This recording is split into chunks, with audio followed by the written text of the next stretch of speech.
Welcome to Live at the Nut Bar, where we crack open the toughest questions in the property market. In today's episode, we're talking about from blueprints to heartstrings, how property developers can connect with buyers and win the hearts and sales. Here with me today, I've got Sarah and JB. Welcome.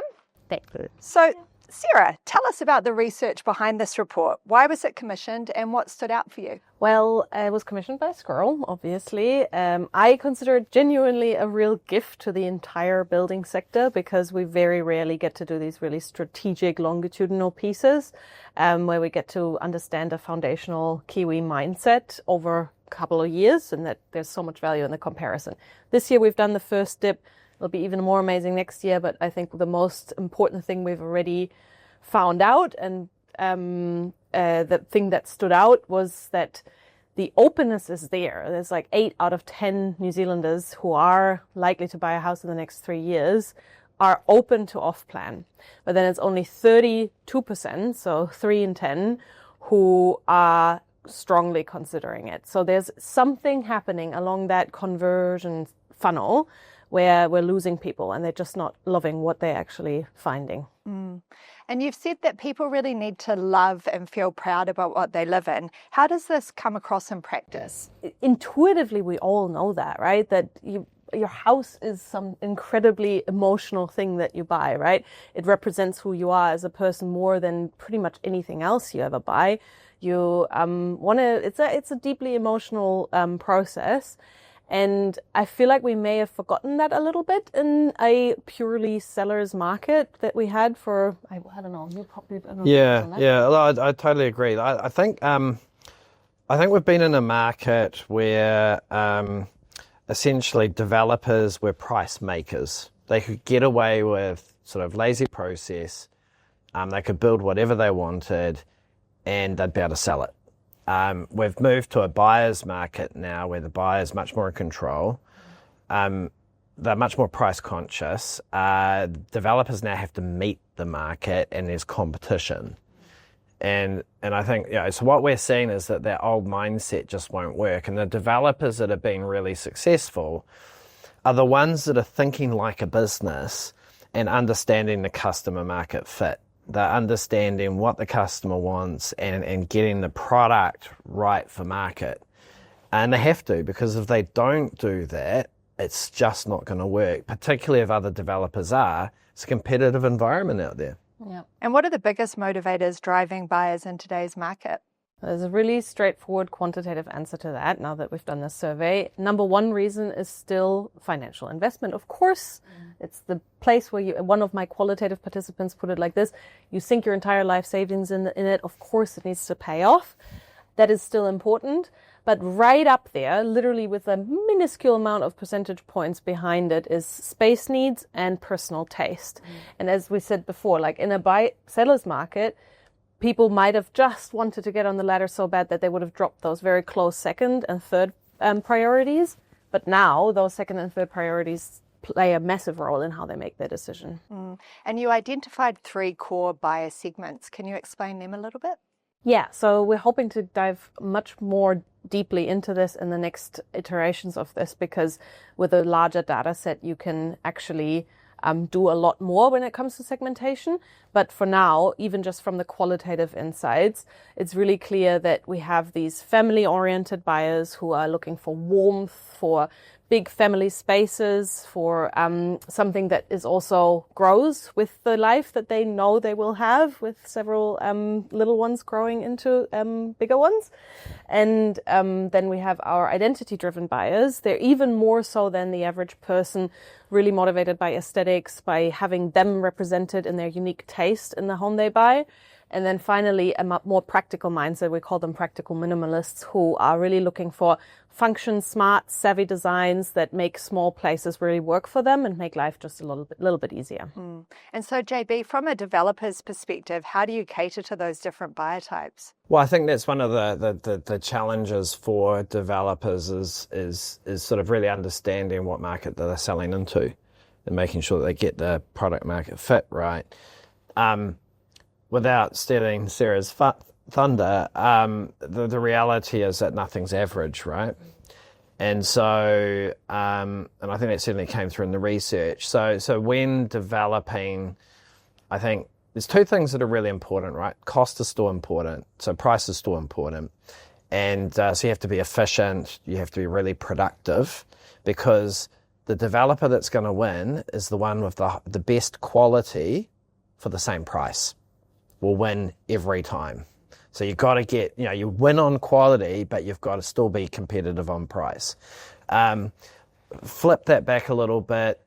I think the safe bet is to build developments that appeal to a wide range of market, which I think means building variability into the development and not assuming that every buyer is going to be the same. Yeah.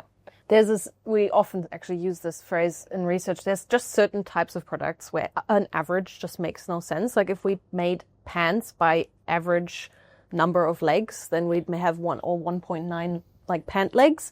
And homes, I think, fit that category. If you make only the average home, you satisfy no one, because the different needs are just so unique that, like making compromise on anything feels really painful to people. And why do you think flexibility like multi-use rooms and storage is becoming a non-negotiable for buyers? Well, it speaks to actually that exact thing, right? That if you have customizable options, you feel the sense of ownership. One of our participants, I think, put it as in like, maybe making choices creates a sense of ownership. And I think that's psychologically like actually true. We actually have like some science behind that you start seeing yourself in what you buy when you have customizable options. That doesn't have to mean that the floor plan needs to change every time. It just means that you have to really highlight those options to people as you're running them through what the home can do for them, so they start seeing themselves in that home. For example, we talked a lot about the third room, or that so-called spare room that's actually anything but spare in people's minds, because that is where they project who they are as a person. Like when people talked about it in the qualitative research, they said, my music room, the nursery, my office, they already have a very clear idea of what that extra room is for. And that can be a way of customizing things without actually having to change floor plans at all. And the research identified quite a few barriers to off-plan sales. What were the key ones? Key barriers are certainly in that uncertainty. So they came up as not being sure that what it's actually going to look like in the end will match my expectations, not being sure that it's going to be delivered on time, not being sure that it's the quality that I would expect. And that uncertainty, you can see sort of the reputational issues that have built in the last few years shine through there, that people have heard these horror stories from friends and family where something hasn't matched up to what the expectations were. So we have a uphill battle to make up for those reputational issues because now we have to address those, plus still deal with the fact that there are a lot of intangibles when you're buying off plan that come up against our need to really understand what the home will feel like. That's why we all go to open homes, right? Like, I remember that phase in my life where we trekked to open homes every weekend, and we make a massive effort to feel out that space and really understand what it actually like. And we can make up for that in the off-plan process, but we have to be really intentional about it. We can't just tell people. We have to show them, show homes, walkthroughs through existing developments, testimonials from previous buyers who've actually lived in that space for a few years. That's the way that you build that trust back. And JB, do you see tools like VR helping in this space moving forward more? Yeah, certainly international research shows that the more that you can give buyers, the better. And VR is definitely starting to play a role, just in terms of giving people that sense of being able to understand the space. Yeah. But here's the interesting aspect on that. I think that's brilliant because it forces developers to build better product because... for a lot of off-plan developments, the spaces are quite small, and that's not necessarily obvious when you look at renders. But in a VR sense, you'll get a very, very fast sense about how big that space is. So we see all sorts of skullduggery occurring around renders, trying to make rooms look bigger. And people notice. We heard that in the qualitative research. People know that rooms look bigger in the renders. Yeah. And one of the things that developers don't do is put any measurements on their plans. And they don't do it intentionally because they don't want people going, oh my God, that's only then sort of sketching it out and going, how would we live in that? But this is the problem, right? This is the problem, exactly, because it might work in your first instance, but now you're having some dissatisfied buyers that will never give you that testimonial that maybe makes you look more credible to the next round. Right? I reckon next year's research, on the fly, but I've got a great idea. What we do is we'll do some buyers on a development before they settle, before they move in, and understand what got them there. Mm-hmm. But then what we'll do is we'll go and then redo them after a year in the development and just sort of see where the gaps popped up. Because we went to a development a couple of weeks ago with a developer, just to have a look at this project because we're doing some funding for them on another project. And one of the first comments was, we'd been talking about storage, and I don't think he'd really got it, but he went back to his old development and he was walking around, he's like, I get it. Because he walked past one of the houses, like, their stuff is everywhere. Yeah, 100%. Love that idea. Love contextual inquiry, especially for this sort of stuff, because it's so important for qualitative research to take in the holistic picture, not just hear it from people's words. So yes, please. And JB, you help developers a lot in terms of what they can do to get pre-sales. What are some practical tips that developers could do right now? Around pre-sales? Well, the first thing is, look, developers are generally using real estate agents, and my experience, I've done a little bit of development in the past. My experience is that real estate agents, some are good at selling off plan and some aren't. The ones that are good at selling off plan understand that the process has a lot more fear in it, and so they hold the hand of the buyer a lot better than agents that aren't used to that. I think selling off plan is quite unique, and it requires a different skill set and a different level of engagement with customers than a normal real estate agent appreciates. This happened to me on a development that I was doing. I had a regular real estate firm on it. They struggled to get pre-sales, and then I put off-plan specialists on the project, and they sold it down.